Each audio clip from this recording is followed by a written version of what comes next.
Welcome to A Woman's Brew, where women talk about beer. In today's episode of our Brave Noise interview series, we're joined by Ruth from Elusive Brewing, who dares to be brave and make noise about their Brave Noise brew. I'm Joanne, and this is Tori. Hello.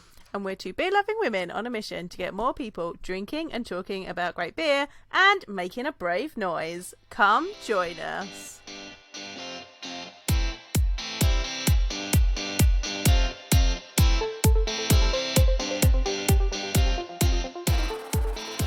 Right, here we are. We have another fantastic Brave Noise beer that we have brewed, and we have the lovely Ruth from Elusive, who we brewed it with. Let's all have it up there. Look. Yay! I'm so That's excited. a great cover photo, right? Yeah, that's a good. Exactly. I was like, everyone put that up quick. There we go. Can I open it now? Yes, you can open it now. Open it. Open it. Do it. We've opened ours already. Oh, That's a that good sound. We opened ours already, so we're rubbish. It people. looks beautiful. It smells beautiful. Sorry, That's brewery ASMR. all the sound effects. No, we're letting. I'm a fan good. of like Yeah. beer and brewery ASMR. Yeah. I've been trying to get people to like buy into it. People aren't buying into it. I don't understand why, but so let's start drinking it. Cheers. Cheers. I did cheat and I did have it out of the tank and I did hug the tank and I whispered sweet nothings to it and I told it, you just be the best West Coast Pale Ale that you can be, and that's all we expect of you, and that's all you can do. And I think it's turned out fucking great. Yeah. I think the reason it tastes so good is the extra love that went The into love. it. Is There was the so love. much love. Yeah. So much love from all of us that went into it, and then I just sealed the deal with the hug. Yeah, with the hug. That was good. Oh, so how are you feeling? Like, obviously you led this. How are you feeling with it? I think it tastes great, but The beer's great. So like that side of it, I'm really happy with. I mean, I was never really worried about that anyway, because Andy makes delicious beers, and it's kind of his recipe that he let us mix. It's like work production. We genuinely did both definitely- actions, so that's Yeah. I'm going to take the credit for the kind of brewing it. So beer wise, I'm so happy with how the whole project is going.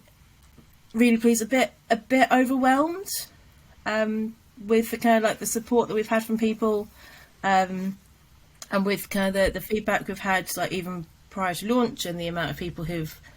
So I sent an email out to all of our kind of launch venues earlier this week, and some people kind of responded saying how much they really appreciate being involved and how much the project means to them. Oh, amazing. So it's wonderful, but I like it. It is a bit. It makes me a bit emotional just to talk about it. So it's fantastic. yay! And do you want to take us through the tastes that we are getting? Just for anyone that's listening and is like, I want to be drinking that. Talk us through the taste.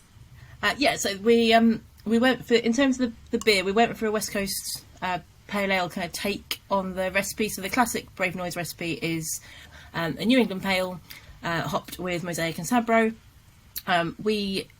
Because we're Elusive, swapped it into a West Coast because that's what It had we to do. be. Because it had to be. And we kept the Mosaic, kept Sabro, and added in a little bit of Talus, which I think just brings a bit of balance to it. Personally, I find Mosaic and Sabro together can be quite kind of perfumey, but I find the Talus kind of brings a bit of kind of body to that and a bit more citrus character.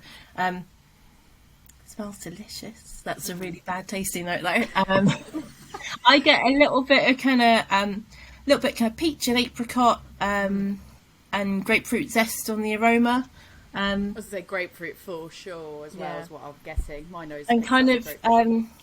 I feel like I need to do like more citrus fruit eating, kind of orange but not quite, more like mandarin, satsuma-y kind of vibe. I need to eat more citrus so I get better descriptors. That's the best way of learning all the different descriptors is to try all the different things. Try all the foods. Yeah. And then those things for me really carry through. The thing I'm really pleased about is it feels just so kind of it's full of flavour but really easygoing. And like the first can of it, I was like, all I want to do is just go and sit in a pub garden in the sunshine, and like, you know, sometimes you get a beer where you have a pint of it and you actually don't want anything else. Like there's 12 different things on the bar, but I just want to have pints and pints and pints of that. And for me, that's this beer. Yeah, Which is like as the person that's like, and I think I said it to you, and you were like, "You take that back." I'm not normally like West Coast person. I'm normally like New England. I was like, everyone was like, "Yeah, West Coast, the best coast," and I was like, "Yeah."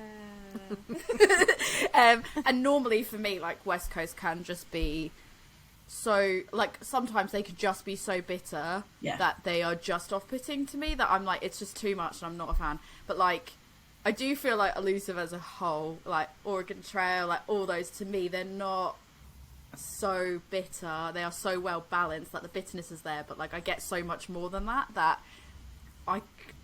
the bitterness isn't like overbearing for me at all. It is very like Moorish. It's almost bringing like a Moorish element to it. That again, like you said, I could sit there and I just would drink it quicker. But for me, that's what bitterness is there for. Like that's what bitterness does in beers. It dries out your palate and goes, oh, that's cool. I know what I'd really like. Some more beer. And it's a nice little self-fulfilling prophecy. I'm so pleased you like it. I mean, when we were thinking about the recipe, we really wanted to make it as kind of appealing to a lot of people as possible. It's a bit of a weird one for us because it's one of the first beers we've done where actually the beer itself is kind of second to like the wider project. But we didn't by any means want that to kind of mean that the beer was a lower quality or secondary, but we kind of wanted it to be something that if people bought it because they really liked the kind of the feeling behind it, they wanted to donate and they wanted to kind of do a good thing for Brave Noise, that it would kind of appeal to as many people as possible. So yeah. Jo, do you like it? You bought the hops. I did. We brought those over. Are we allowed to say that on here? Yeah, we're allowed to say that. I just don't say the specific name. The hops, the nondescript hops. Yeah. The nondescript hops that, if you look on the back of the can, will be listed. You'll find out whose they are. As well as like all those lovely citrusy flavours, I get kind of like bread and cracker in there as well, which really gives it like a good, like it adds to the body and that drinkability of it. I think it's really lovely, and it's just like it is beautiful to look at.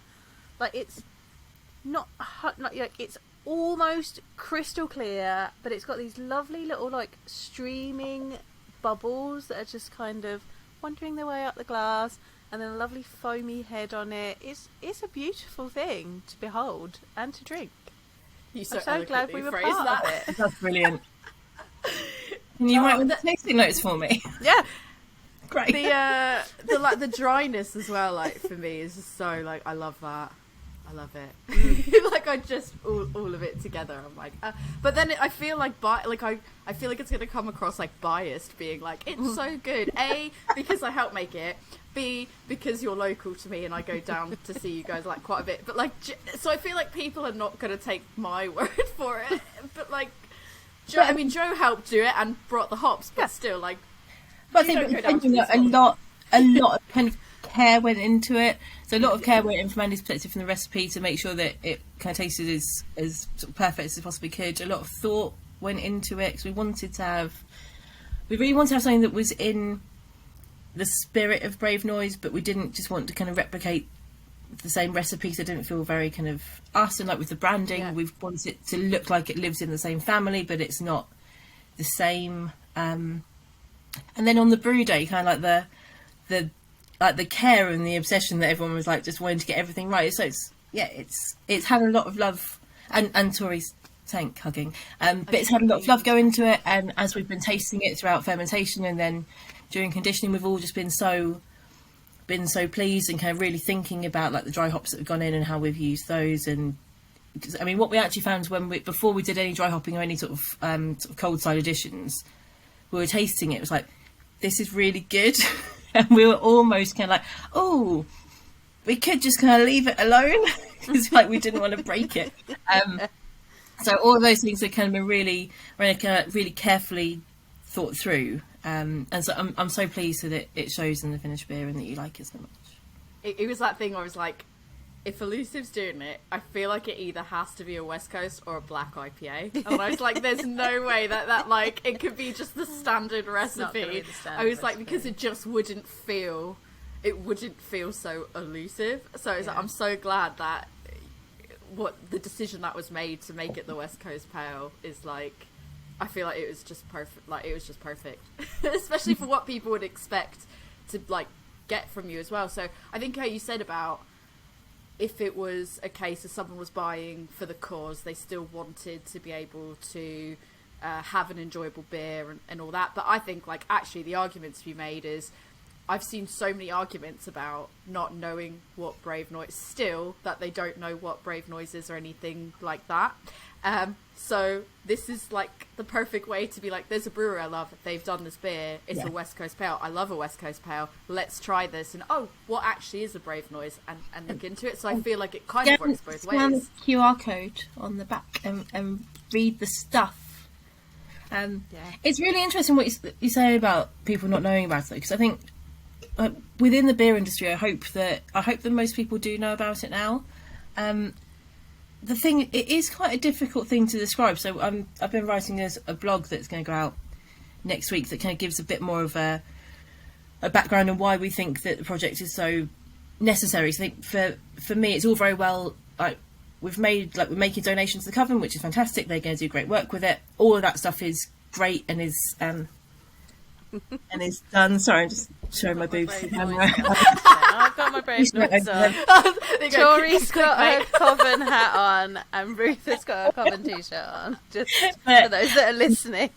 Sorry, that's a bit weird. Yeah, but all of that side is great. So yeah, we've made a nice beer, we've made a donation, and that kind of could be it. And I feel a little bit that maybe some breweries have kind of done that. For me, the thing that's most important is like the noise bit. And we have a platform, and we have people who, because they either have fantastic or terrible taste, like to follow and see what we do. And so fantastic taste, fantastic. Yeah, but we want to use that to really explain why this is necessary.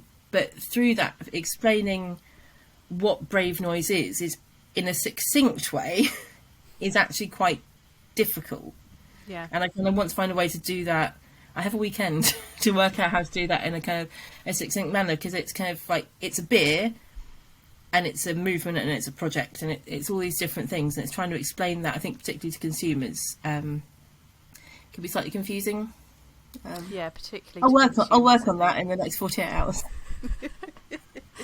I think that there's some level of like, I would raise the argument that I think that to some degree, like, when I hear that about, oh, people don't know about it, my counter argument is always like, I think there's some degree of willful ignorance though at this point, because like people are talking about it enough. Like, we went to London Craft Beer Festival where the Brave Noise team was literally walking around trying to talk to breweries, like a lot of different breweries, and it kind of feels like if you're still at a point 2 years on that you're like, I don't know anything about that, despite how many people have talked, like Johnny Garrett's talked about it, like so many people have done a lot to talk about it, that it feels like if you don't know about it, but you're in the scene to that degree, you should know about it, and it almost must be willful ignorance if you don't know anything about it by this point. If you are a brewery and you do not know about this project, then you have not been paying enough attention. Yeah, and you kind of don't, it's not you don't deserve your place, but like in the beer industry, but there are problems. If you don't know about the problems, then where have you been? Yeah. Or have you been ignoring them? And this is a solution to those problems. So if you don't know about it, then kind of implies you haven't been looking for a solution, and you haven't paid attention when one's been presented to you, which I mean, I'm not saying that every brewery in the UK should have brewed a Brave Noise. Like, that is that's not a practical solution, and that's particularly in the current climate. Then I think that's something that is definitely kind of not what we should be pushing on people, but to know about it and celebrate people who do, then that is doable. Exactly, that's the distinction. I think it's it's not necessarily that we're saying you should have been brewing one, because you might have had very valid reasons not to, but it's the argument of like, I don't know what that is. Yeah, the awareness. And it's like, and then like, as well, if you're not sure what it is, and you weren't sure about it, or you're still not sure about it, then you go and find out about it. Don't expect other people to do the work. Google for is you. your friend. Do the work. It's pretty easy. You can literally just go into Google and put in Brave Noise, and it will come up. I've wanted to send "Let me Google that" for you links to people before, but Yeah. I was like, no, you win more But flies with honey. I'm happy to I'm happy to answer questions, but the fundamental part of it is it is Yeah. quite easy for you to go and find out what this is about if you're still not sure. I think that is difficult because a lot of the time when people say, "Oh, what should we be doing?" I'm like, "Don't know. Why don't you go and like ask the internet and see what people say?" But then equally, I think if they've kind of been brave enough and put the interest in Yeah. to ask, then I want to do everything I can to encourage them to go and to think more and to think further. And it is a difficult one. Like It's a fine half, balance, isn't it? It's half like are people kind of going to women for help with it, kind of putting more pressure on people they shouldn't be, or are they just trying to be good in the best way they can? And It's understanding if it's genuine. It's difficult. Yeah. It's I think- like, is it a genuine? I don't know. Is Google it is it an attempt to feel like they've done something? Yeah, and I think sometimes anything is good at this point. Yeah. Yeah, that's true. And I think as well, sometimes you can tell when somebody asks the question, or by the way they phrase it, or the tone, or things. Like, you can tell when they're just being lazy and they want you to do the work for you and tell them everything about it, or when it's a genuine, okay, I want to know, how can I help? How can I do this? Like, what can I change to help me? Or if someone comes to you and says, okay, I don't know what to do, but what about this? Like, come with some ideas already, so that we're not doing all the work. Yeah, I mean, what I do love, I've had conversations about this with so many people, and particularly with men, and then when you do see them kind of really taking those ideas on board and running with it, like I remember mentioning the White Ribbon Project, which is like a men's basically men's like anti-violence movement pledge kind of thing. Link in the show notes. But I remember mentioning that to someone, and then like from there seeing them kind of really take that on board and make that part of their life. And so sometimes it's kind of, you put the effort in and get like, a thing happened. It's when you can see, when you talk about it and you can like see the switch kind of go, and you go, oh, they are genuine, like they are being genuine, they are taking this on board, and I've just helped somebody like down the right path, which is good. No, totally get it. But I guess that leads me to the first question that we tend to ask like the same set of questions, like Brave Noise questions to everyone, and where it veers off, but the first question nicely leads us into is, why did you as a brewery want to get involved in the Brave Noise beer? So, good question. That's what everyone says when they're buying time, isn't it? That's a great question. Well done. So in all honesty, we had been, where are we now? We're January 2023. We had been talking about doing a Brave Noise probably since mid 2021, probably. And at that point, I think we really wanted to do it, but we were kind of concerned in terms of the financials mainly, particularly because at one point it did say kind of that you had to, the idea was to donate like all revenue from that beer, and we were like, we're just coming out of lockdown, we want to support this project, we desperately want to do something positive, but doing that is just, from a business perspective, just not a thing we can do at the moment. And so we kind of kept floating around. Every couple of months it kind of like popped up. It's like, should we do this thing? And I've listened to your episodes where you kind of like, you go through like the excuses that people go through, and it's like, we did all those excuses. But then kind of like the middle of last year, middle of sort of 2022, I think we felt a lot more kind of confident in our trading position. I think it was probably before the mini budget fuck up thing, that we kind of make like a conscious decision to really kind of sit down and see what was involved, and we realised by that point actually you could just make a significant donation that was kind of meaningful, but it didn't have to be like this like all of your revenue thing. And for me personally, I think it was when I became MD was probably the first thing that I kind of said, cool, right, we're just going to do this then. But that sounds like the other people in the team are not on board, and that's not true. It it was something that is really, for me personally, is incredibly important. And I think I kind of thought, right, well, this is the thing that I care about. In fact, of all the beers that we make, this is the one that I care about most, and it's the one that I want to happen most. And so I can't wait. Let's like push for that thing. So yeah, does that Yeah, answer? absolutely. Yeah. I would just say as well, like about the thing about the excuses, just for anyone that's listening to it now, that whole argument, just to summarize that for anyone that's not heard the other episodes, it's more about as well demystifying some of the Brave Noise stuff, because I think that some of those, you know, quote unquote like excuses, they're very valid, but some of them, it was more like the demystifying some of those, because it would be like something like, oh, we can't afford to donate like all of this, and then it was like, oh, actually yeah, we had this conversation with the Brave Noise team and they're okay with not having it be all of the revenue from it, and like that kind of stuff. Which is, it's good. I don't want anyone to listen to it and then go, oh, you know, it was a genuine reason, because the thing is, like, there are as you said, we don't, some people, there are really genuine out there. yeah.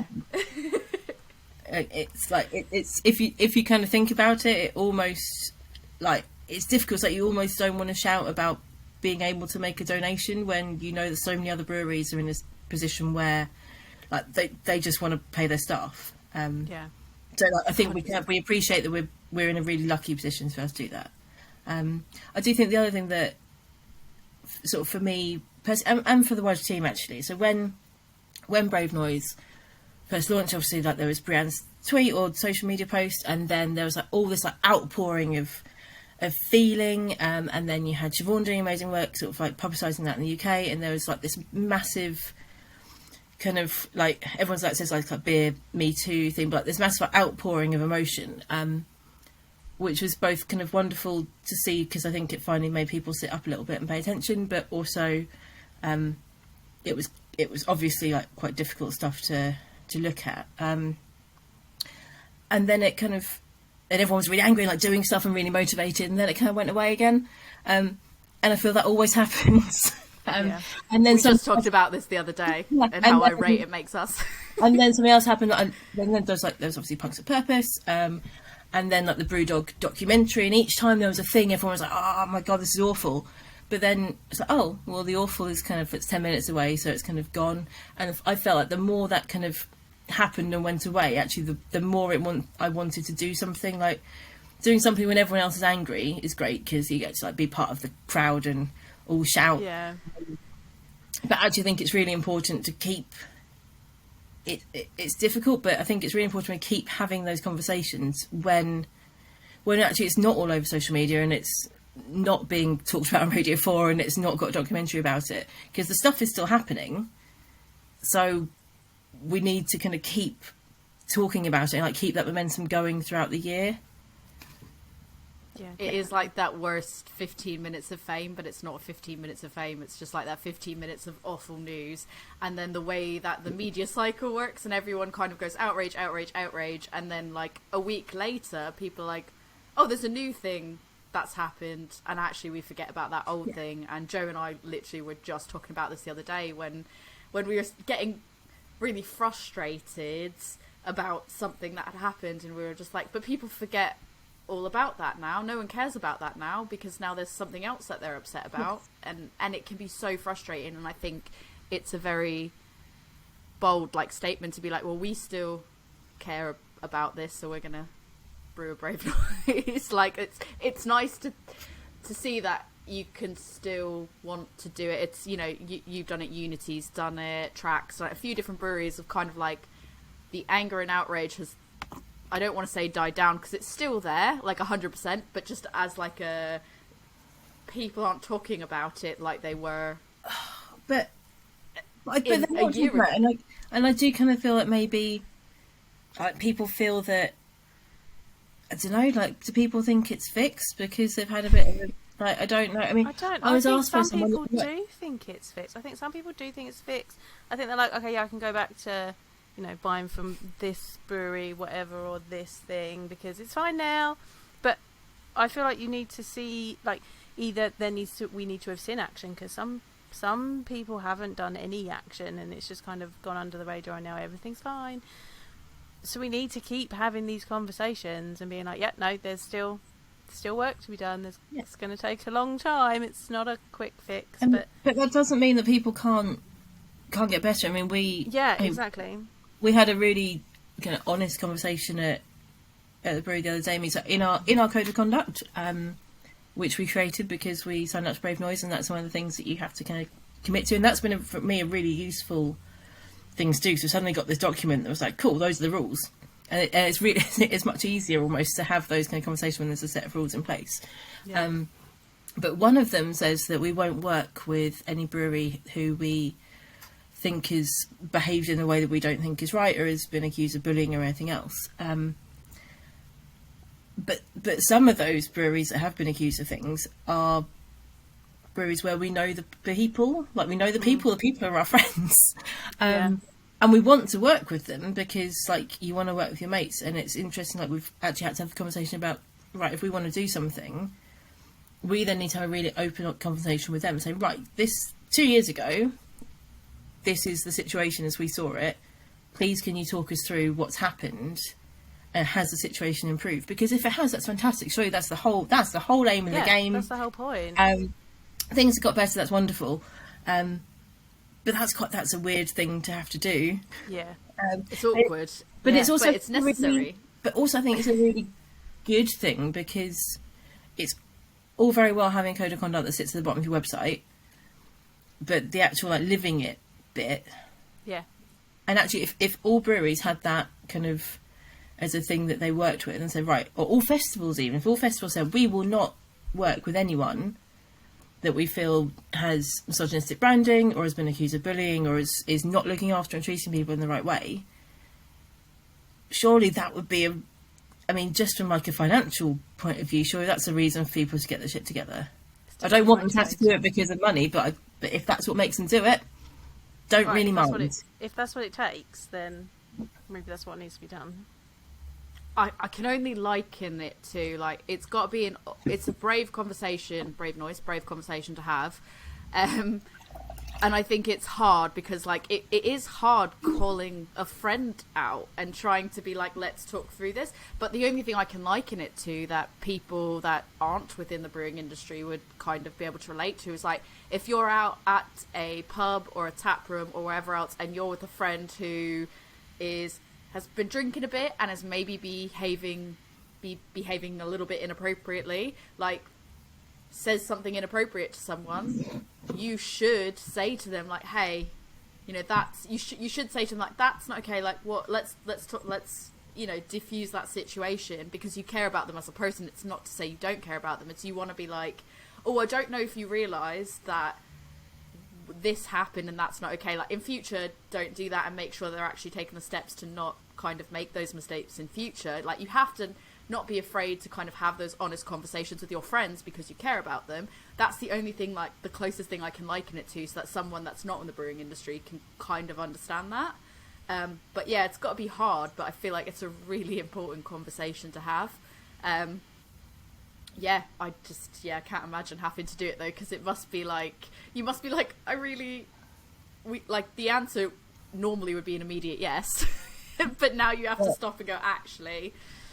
But it's also, we've had the same experience with beer festivals as we discussed on the Brew Day, that we've had to, like, we're starting to have those conversations, and that, it's not nice, but like, the more breweries have those conversations and say, you are a beer festival, you want my beer, grand, please tell me your code of conduct, show it to me, tell me what you're going to do to keep people safe. Like, the more that just becomes a normal thing. Like, you wouldn't sort of say, like, what's your fire safety procedure?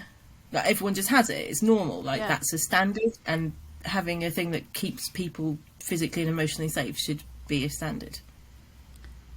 Yeah, I think it might not be, the nicest or the least awkward thing to have to do, but I think, like, it's a thing of the more we normalise it, the more it removes that stigma of being an awkward conversation or a not nice conversation to have, and the more, like you said, it becomes commonplace, and And the more that it actually says that people in the industry want this, like they want that change and they want to help make sure everyone makes that change, that it's like, if you didn't care, you wouldn't have that conversation. Like if you didn't want to see somebody else doing the right thing and surviving, like you wouldn't have that honest conversation. You would just be like, whatever, let people make whatever comments about them that they're going to, or whatever else. Like you want to make sure that people are doing the right things, that you're associating with people doing the right things, and that you're vocally saying, I want this change, because the more people that do that together, the more it pushes out the people that don't want to change. I think that's quite important, to be honest. Yeah, definitely. Speaking of festivals, the cause that you have chosen to support. Yes. What cause was that? and tell us about why. Of course. So we have decided to support the Coven, which is an organisation led by Pip Young, and specifically their wellness officer programme. So the idea is that our donation, so we've funded the training of 2 wellness officers. So those wellness officers will be trained in first aid, mental health first aid. They'll be have kind of an understanding of active bystanding and how to kind of look at situations that could escalate and could turn into something kind of horrible, and how to kind of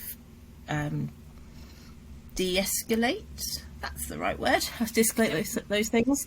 And they'll be fully trained, and then beer festivals can employ those people through the Coven, and they will be there as part of the kind of the festival teams. They'll be there working, providing support to both people attending the festival and also people working and volunteering, and helping to keep people safe, but also really helping to kind of educate festival organisers about why that's important and what they can also do to make that a kind of a more standard practice.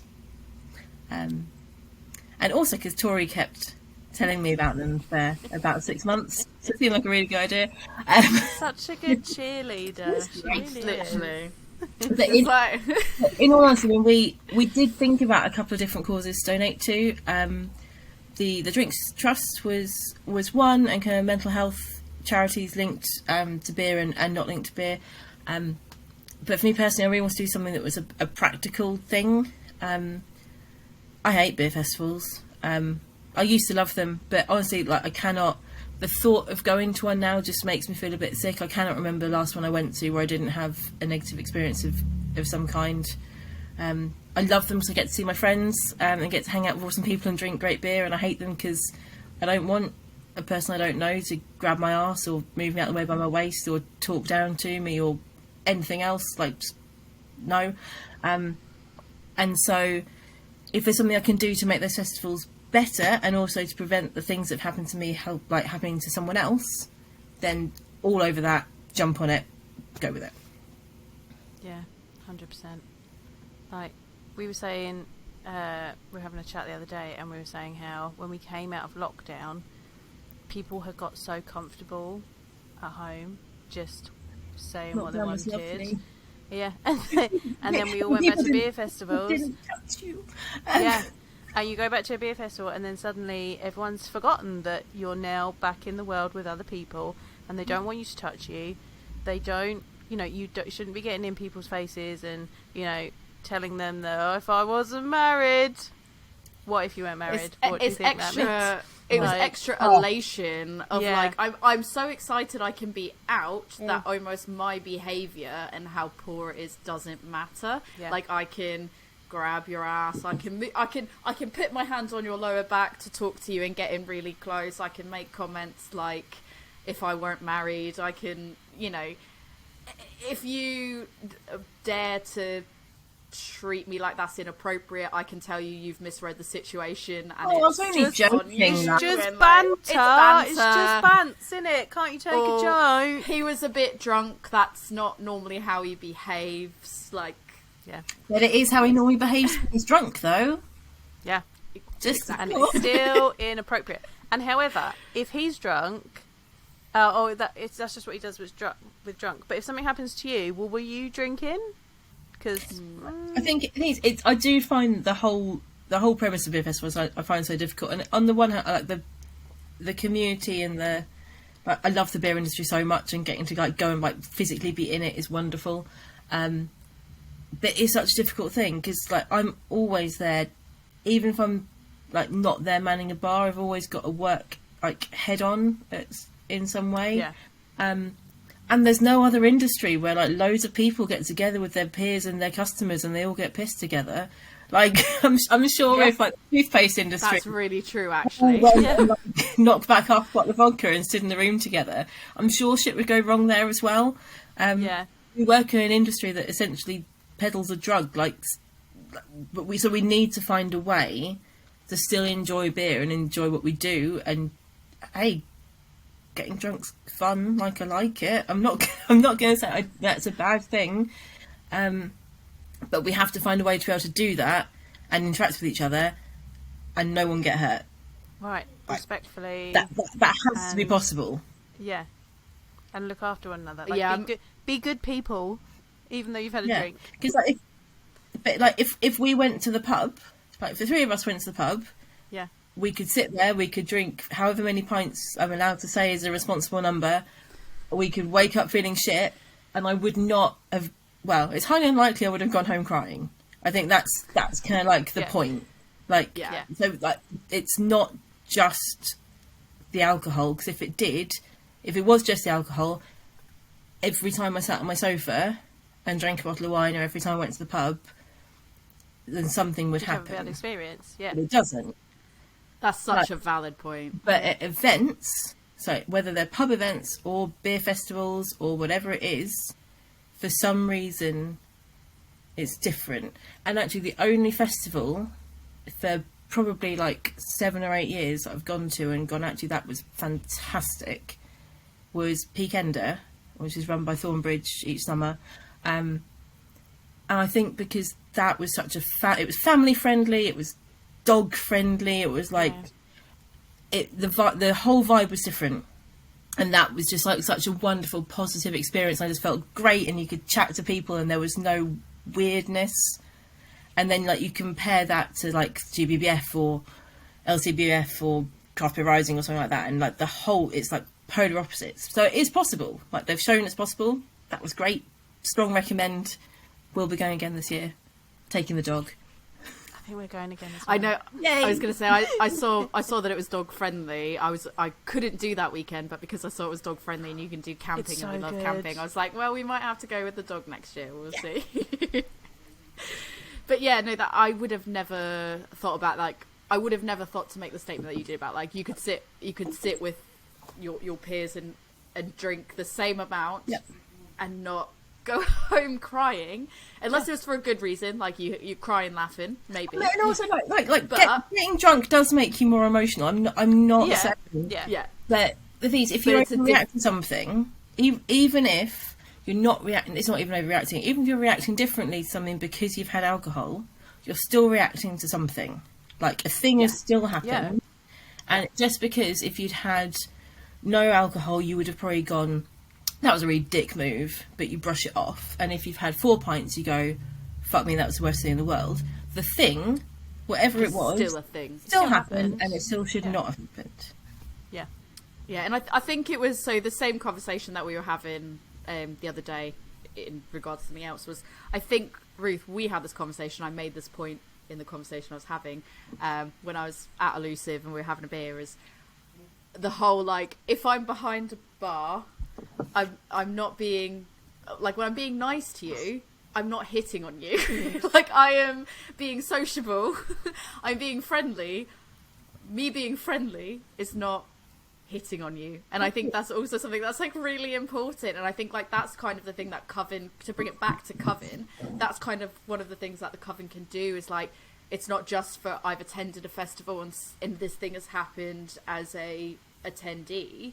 It's like, I'm working behind the bar and I had this really bad experience because I communicated with someone in a friendly way. They wanted to find out when I finished working and I told them, no, I'm sorry, and then they were really horrible to me, and I just need brain space to go and sit to just cool down from that interaction. Like, what, you know, I understood from Pip, like the space they offer, it's not just about like, I've been maybe you haven't even been like harassed. You've just had a really really shit time. You're just like, I need to go and have some brain space. Like, they offer that space as well, and to me that is like so important, that the staff feel like they have a place to go and chill. And in particular, if let's say, like, if you're behind the bar at a festival, whether you're paid or if you're volunteering, you are working. Just because you've got a pint in your hand, you're working. You are smiling at someone, maybe because you know them and they're your best mate, or they could be your partner, or you're smiling at them because it's your job. It's about your job.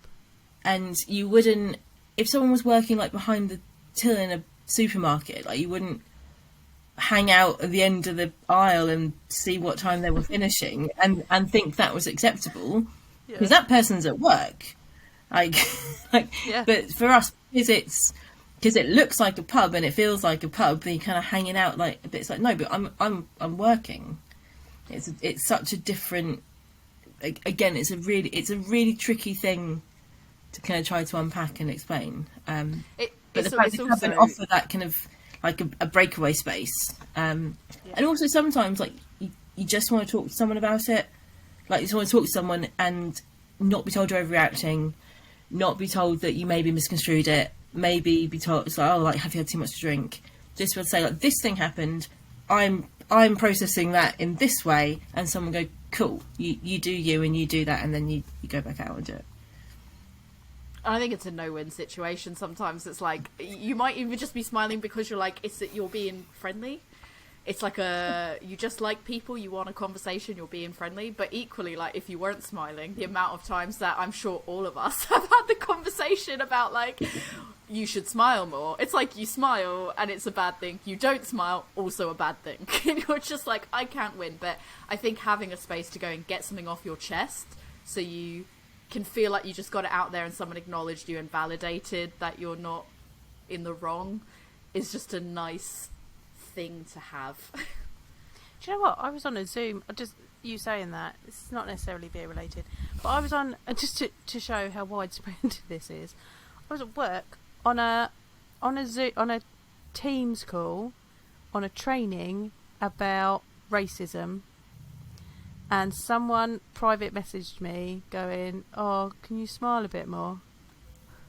Fuck off. Right? And I was just like, we're literally You're like, in a work I'm training so happy about racism. and about how we can support people. Oh my god! And you're messaging me asking me to smile. Sounds really upbeat and kind of comical. Why were you not in hysterics the whole time? I was just like a real peep show moment right there. Oh my god, that's terrible. Right. I think I told my manager about it, and they were like, "Oh, this was a previous job," and they were like, "Oh, yeah, that person's just a bit strange, aren't they?" But that's really interesting. Like, this is something that I was kind of thinking about earlier and wanted to, like, discuss with you. It's like, so that kind of like, oh, that person's a bit strange. Like, cool. So that person's a bit strange, and we think they're a bit odd. So we're just going to kind of leave them, and they're allowed to leave it. They're grand. And it's like, maybe if someone's behaving in a way that you think is a bit strange, you could really gently explain to them why their behaviour isn't okay. Like, there are people out there that are known to behave in inappropriate ways. Where people literally wear, like, their nickname. I will make one up for, like, lack of wanting to get in the shit with anyone, but, like, right, Handsy Bob, and you go, oh, why is he called Handsy Bob? Is he, like, got really big hands and plays basketball? It's like, oh no, he's got Handsy Bob because he likes to grab the ladies. So it's, oh, fucking fantastic, wonderful. So you've got a mate who you literally, your nickname is Handsy Bob because you know he's got this trait, and you're doing nothing. But it's just a joke. It's and it's on all levels. Like, that person, like, they just do that. Yeah. Well, if they just do that, then but, like, genuinely, maybe some, like, not all behaviour people really understand is wrong. Maybe you just have a chat and explain. It could be that there's, like, a very like, there could be a reason in general for any numerous reasons why they don't understand why something is inappropriate. And like, it's how you don't have to approach it in an aggressive manner where you're like, why did you do that? That is right. Like, you could just, like you said, kindly be like, yeah, that's not okay, let me talk to you about this. And then they might go, going forward, I didn't know that. Well, and I will fully like admit, like, there is some, like, I think everyone has kind of behaved in ways they regret when they were younger, but for me, particularly around use of language and some words, like, I just genuinely did not understand where those words came from, what they meant, why they would be offensive to anyone. And now I'm like, oh, like the inner cringe thing. Yeah. Because someone like said, actually, you really, like, you probably don't want to say that because it means X, Y, Z.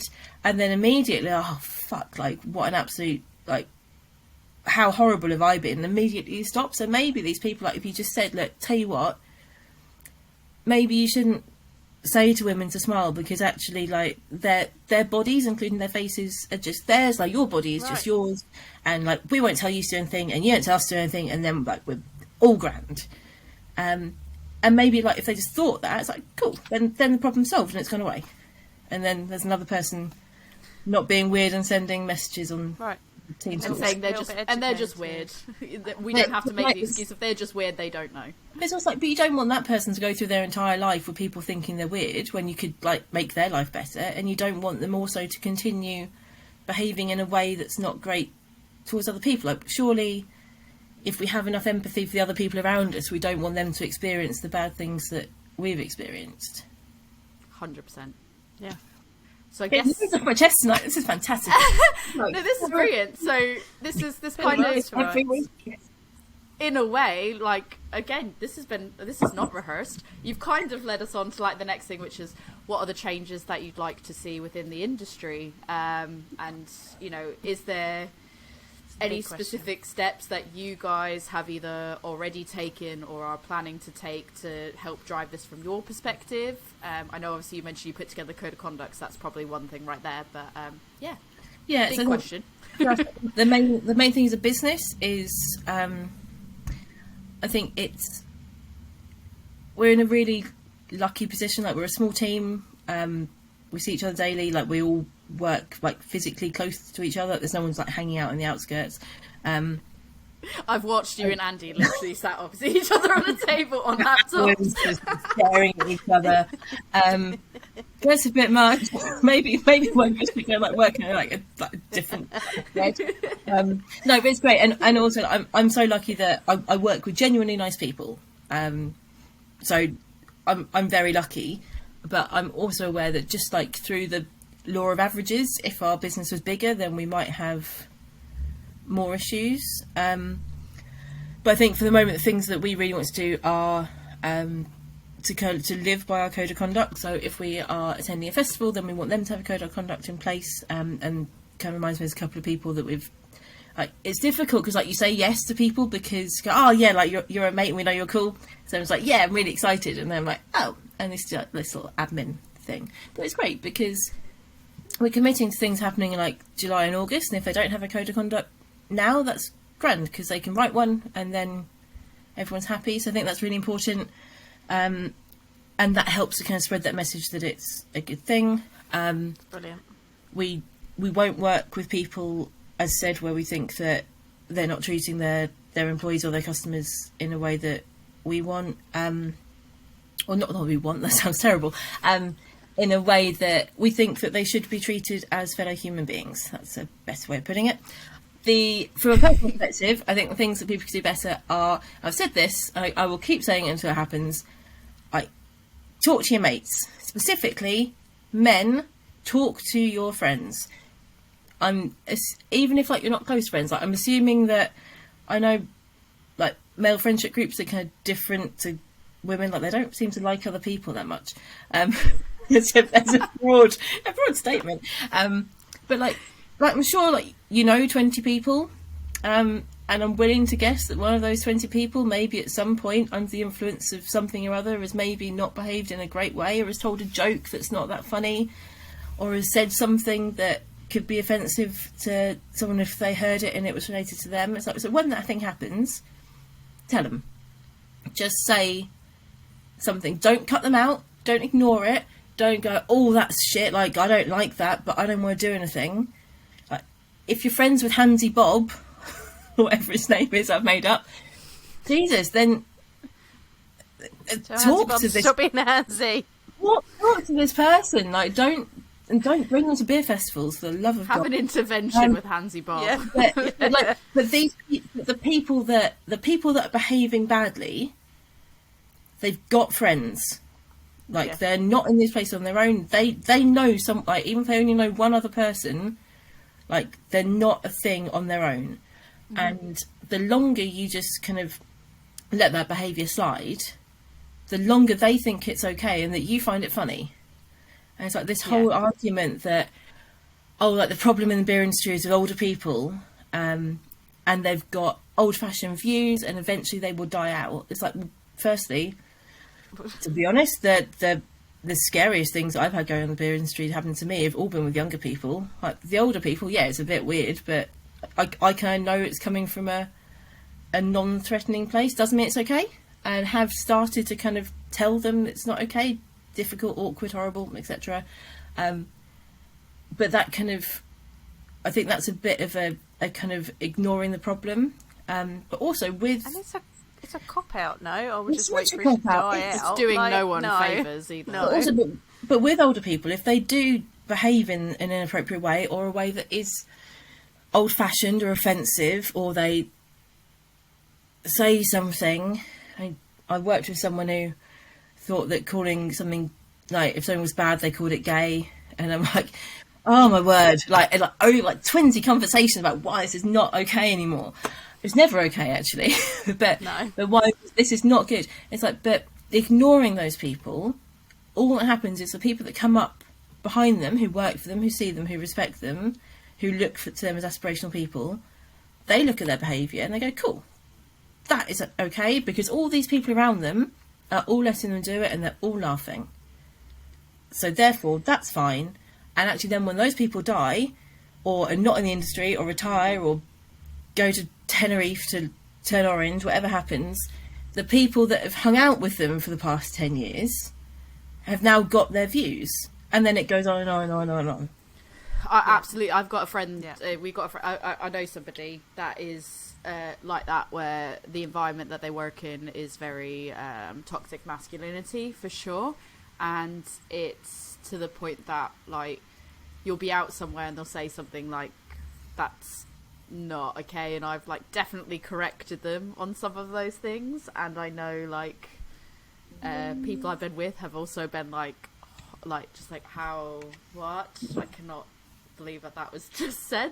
But I think I've called them out on it, because I'm like, oh well, I feel like that, not in a, I've kind of done it in like a jokey way, because I'm friends with them, so I feel like I can like jokey call them out, and it lands in a way that it's like, I'm serious, but also like it's not as aggressive. And I think it's all just like, adapt to your audience. Like, if it's your friend, then call them out, and call them out in a way that you feel like comfortable calling them out, but you have to call them out because you're not doing them favors. But you're right, it's that thing of like, when you're surrounded by that type of group, that mentality gets passed down as, it might not even be funny, it might just, you think it's acceptable. Like, it's not that it's not even funny, it's that it's just how we refer to things. And it's like, that's not okay. I would like to, it's like, as an add-on to that, is that I think we also, like, we all need to be open to feedback. I will happily admit that personally I find that really difficult. I like people to tell me 100 incredible things about me and then put one small criticism and then another 100 fantastic things about what compliment sandwich. Why I am the best human in the entire world. But I think it's almost this, like, if we're really going to make a change, and it's not just in beer, it's kind of in society, but we live in this bubble, then we're all gonna have to kind of be open to being told we're not doing stuff right. I don't know what I'm doing. Like, we're all just learning and trying to read the books and read the articles and do all that kind of stuff, but we have to be open to kind of being told if we're not doing something right. So obviously we've kept you for longer than like what we said we'd keep. We said we'd keep you an hour, and we're going like slightly over that. So The therapy notes are fantastic. Thank you. It's cathartic. We'll end with a final one, which is there any message that you'd like to send to any breweries that are considering brewing a Brave Noise, or don't know about it, that might not have been planning to do so, or might have been thinking about doing it and was like, oh, I'm not sure. And I will say this because I know that the initiative is at an end, but I did reach out to the Brave Noise team ahead of our launch on the 4th. I say our launch like it's like I'm like our launch, Elusive launch. Mate, it's everyone. You put love into the beer. I did. I hugged it. I embraced it. I encouraged it to be the best it could be because no pressure, no expectations. But ahead of that, I did reach out to them just to kind of understand. And I said my understanding from the post was that the initiative as a whole has ended, but if people still wanted to brew it, they could reach out. Did they want people to still reach out, or was it just a case of do the right things and just don't put Brave Noise on it? And they said like, yeah, just make sure you reach out via the email. So it sounds like, from what I understood, you can still brew it if you want to, even though it's past deadline. So if there's anyone that's considering it that maybe is like, oh, I'm not sure, what is your words of wisdom? Go. Thanks. I would say that if there are people thinking about it, then kind of go for it, and don't be too caught up in the recipe, and don't be too caught up in the design, and don't be too caught up in like how much you have to donate. If don't let that be a barrier. If you don't like the beer style, then fine, brew whatever brew anything you want, and design it any way you want, and donate whatever you feel comfortable to a cause that you think is good, because everything you're doing is making things a little bit better. I think the other thing I'll say is like, for me, the biggest learning curve has been the writing a code of conduct, and then actually trying to run a business according to that code of conduct, because they are two really different things. And if you don't want to brew a Brave Noise, fine. Like, don't you can still retweet and help other people who are. You can still pick a charity and brew a beer for them, or you can pick a charity and say, look, actually we can't donate to them, but we've got like a way in our tap room that you can, like there are loads of like digital like tip jars and that kind of thing. You can have a tip jar and donate that to a charity. But the main thing is like, write a code of conduct, decide what is important to you, and then run your business according to that thing. Because if we all have that, and because no one's going to sit there, well, I hope that no one is going to sit there and go, cool, what are the things that are important to us and what do we not care about? And if people are going, well, we don't care about other humans, then fine, but I hope that the beer industry will kind of say you're on your own, and I hope that your customers will say that too. Whereas if you care about other people, then just do a thing to help other people. It doesn't, and like a code of conduct costs you like what, a couple of hours? Go like research some, click on all the links on the Brave Noise website. Everyone on that link has got one there. Nick someone else's. It's kind of what we did. We took all the bits from other people's ones that we liked and we mashed them together. So yeah, like, steal someone else's and live by that, and that will make a really big impact. I think that is a really important thing though. Like, but if you are a brewery that's like, I don't care about other people, well, think about it this way. Sorry. Definitely. No, definitely. But if there's nothing else that motivates you, think about how if you actually put things in place, you're actually going to just make more people be like, cool, that's a place I feel comfortable. Like, all you're doing, you can make by a thinking about other people, argument about like being good. Like, think about the number of pubs that really, like pubs and bars that really, really care about where their beer comes from. Like, not that I'm saying one of those people they want to work with.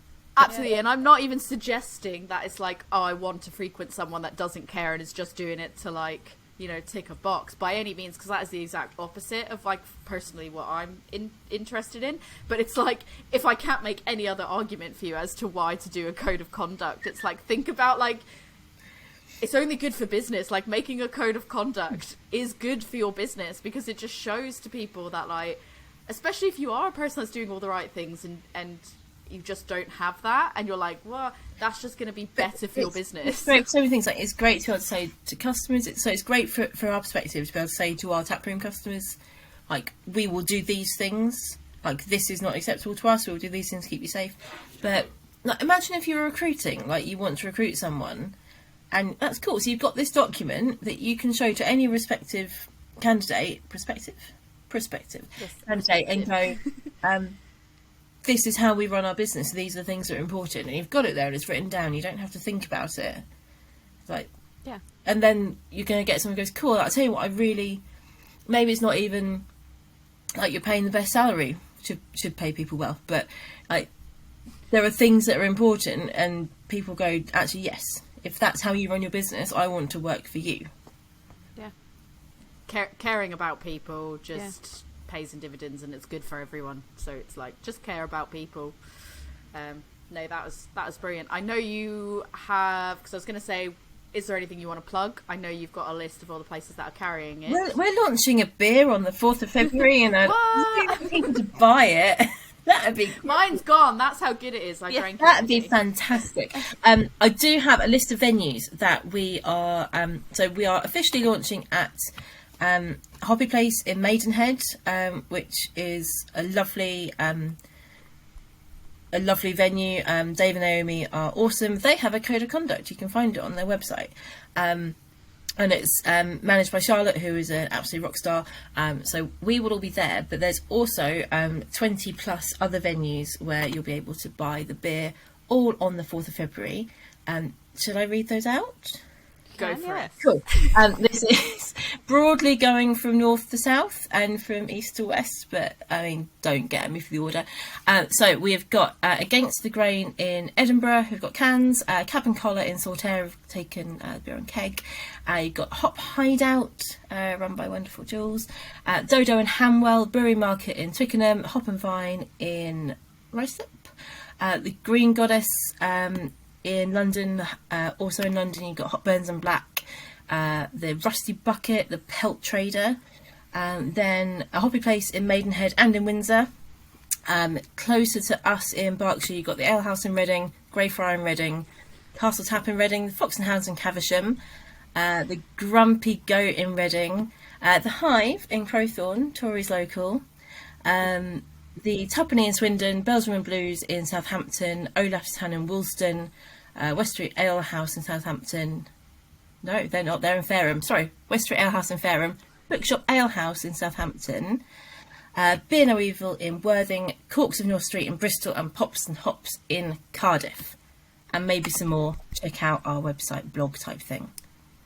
If your local isn't on that I love list, Beer No Evil.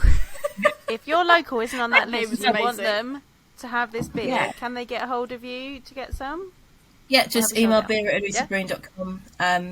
And the vast majority of those businesses are women or non-binary, managed and run and owned, and all of them have enthusiastically wanted to be involved in the launch. So if you're going to one of those places, it's because they've deliberately bought this beer and because they think that what we're doing matters.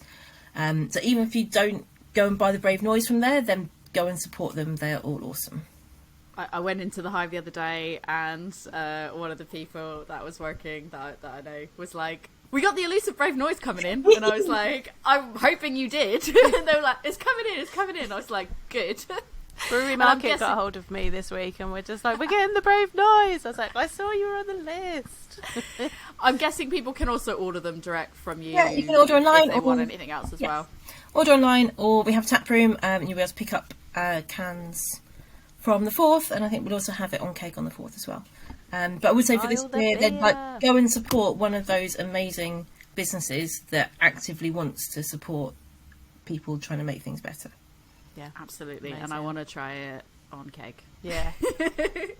So Some of them have got mask as well. Like there's. Ooh, I know. who's got cask? I'll say your face. I need to do a both. I will work it out afterwards. All right, that's fine. Definitely say, so Olaf's Ton, Dana Woolston, Maz is an absolute rock star, and they've got cask. If you're on the South Coast, most of our South Coast venues actually have got a cask version. Nice. Is there anything else you would like to plug while we're here? Buy all the beer from Elusive because it is excellent. Yeah, it's not really about that for this episode, though. Yes, we're very nice people. You should buy all of our things and Yes. keep them in shoes. Keep Bert in biscuit. Yes, Bertie needs biscuits. Bertie needs biscuits. Very important. But no, honestly, for this, I think that the main thing I would like to say is, like, if you are a brewery, then write a code of conduct. If you are a person with spendy power, then you are the people that we bow down to, and we would not have businesses without you. You have money, and, well, if you do have money and you want to spend it on beer, then please think about where you spend it. Amazing. Thank you so much Thank for you your so time. much. For having So me. good. See you soon. Open invitation for you to come back anytime, by the way, of course. Yeah, then I'll plug all the others. Always welcome. And then they can come see us on the 4th.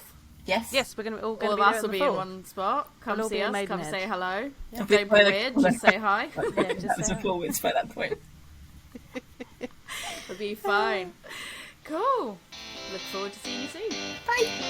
Yeah, so we definitely need to have Ruth back on to talk about what it's like to be a boss bitch MD at a brewery, because she's like, brilliant. she's one of my faves. She's a bad bitch. Like, I genuinely, I love her. Genuinely, if someone says End like, of the story. who are some of your inspirations? It's just like Ruth, because she's a bad bitch. Yeah. I love it. Yeah, she's great. Well, yeah. I mean, there's really that's all that. Honestly, that's all that we can. Yeah, that's it. I feel like that's all I can say, really. And the beer's fucking great. It's Come- gone. It was gone like halfway through. Yeah. I tried so hard to spare it, and it was just a tiny bit at the Oh, bottom. let's, like, if you're watching the video, I'm going to put this on my Brave Noise shelf now. Ta-da! We've inaugurated the can Yes. into my Brave Noise shelf. We need the riverside, like, where? Yeah. We are now recording on a new setup, and it's got sound effects. And Tori's excited about them. You could be getting a soundboard. I can't Yeah, promise you maybe. to never You might have do. the soundboard used. Make sure you That's- subscribe and find out when we use the soundboard. It will be a surprise. Tori, if people want to talk to you about your excitement over the soundboard and this amazing beer, and where they can come find us and talk to us about it, where can they talk to you? I fucking love soundboards, so I'm so willing to talk about soundboards, and I also fucking love this beer. So if you want to talk to me about the Elusive Brave Noise beer and what it was like on the brew day, getting to brew with some total boss ass bitches. Oh, yes. Not just one, but many. Feel free to message me on Instagram at adventures_in_hoptimism. You can send me an email at adventuresinhoptimism@gmail.com. If you want to reach both Joe and I, you can send the podcast a message at A Woman's Brew on Instagram or A Woman's Brew podcast on Gmail. And Joe, if people want to talk to you about this fucking great beer, as a person that doesn't even normally drink the lighter beers, how are you feeling? I'm excited about this beer. It is lovely. If you are someone that generally goes for the dark beers, do not panic. If you don't like the bitterness, this is nicely balanced. You will probably enjoy it. It is very, very drinkable, as I said in the recording. So come talk to me about it at my beer school, which is Love Beer Learning, on Facebook, Instagram, Twitter, TikTok and Pinterest. You can also come to my website, which is lovebeerlearning.co.uk, or email me at lovebeerlearning@gmail.com. Also, I need the fanfare. I haven't got the little board out. We are now, as a podcast, on Ko-fi. That's KO-FI. And you can donate to help us to keep bringing you this amazing content. Head on over there. The link will be in the bio and the of our accounts, and it will be in the show notes. Head over there. If you like what you hear, think about giving us a little bit of a donation, because we would Buy us love a to beer. keep this going. Buy us a beer. Come buy us a beer. Just chuck a little, chuck some extra coins in for us so that we can keep making this excellent content for you. If you Also- don't, If you don't, it's okay, fine. but you won't get the bonus content. But if you do, you'll get bonus content. So we come reward do it. you. We do. Get hold of us if you have questions about that. And we may eventually have merch. Like, who knows? We might have merch. If you want merch, let us know. Right, that's the end of that. Looking forward to talking about this beer on the 4th of February. Come see us at a hobby place, Maidenhead. Let us know if you're coming. Let us know if you're coming. I'll only be shall there see till you 4. But that's Me too. fine. Until then, cheers. Cheers.